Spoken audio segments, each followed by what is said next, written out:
ആവട്ടെ. ഇങ്ങനെയുള്ള ആലയവും ഭേദമായിട്ടും ശരീരവും ഭേദമായിട്ടും തന്നെ കുഞ്ഞുകിടാങ്ങൾക്കും പൈതങ്ങൾക്കും രണ്ടും പൊങ്ങിയിരിക്കുന്നതായ അനുകൂലം അല്ലെ, അതിനും 10 മടങ്ങ് വർദ്ധമായിട്ട് ഭഗവാൻ പകർന്നു തരുന്നു കേട്ടോ. ഇവരോട് തന്നെ ശേഷം ചൊല്ലുവാനൊന്നുമില്ല.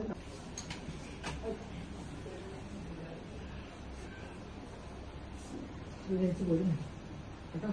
നിങ്ങൾ ലേഖമൊന്നും ചൊല്ലുന്നില്ല കേട്ടോ. ഭക്തിവിശ്വാസത്തോടും കൂടിയിട്ട് കർമ്മം ചെയ്യുവാറാകട്ടെ.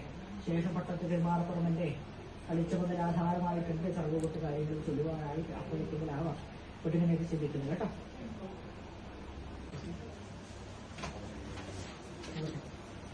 അനുഭവം അടിച്ചുകളിയും മഞ്ചിത്തരിയും ശുദ്ധാശുദ്ധം പോലെ ചെയ്തു വന്നു കേട്ടോ. അങ്ങനെയുള്ള അനുഭവത്തിൽ വീണ്ടും അനുകൂലം ഞാൻ പകർന്നു തരാം കേട്ടോ. നമ്മൾ പരീക്ഷിക്കാം.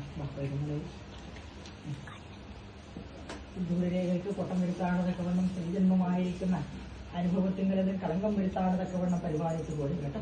നമ്മൾ പരീക്ഷിക്കല്ല. വീടാങ്ങളെ അക്ഷരമെന്നിരിക്കുന്ന സോപാനം കയറി പോരുന്ന കാലത്ത് കാലപ്രാണിൽ വീഴ്ത്താണതൊക്കെ വണ്ണം പരിപാലിച്ചു പോലും കേട്ടോ. നാളെയും ഇരിക്കുന്ന അനുഭവത്തിന് നന്മയായി കേട്ടാലോ. സ്ഥലവും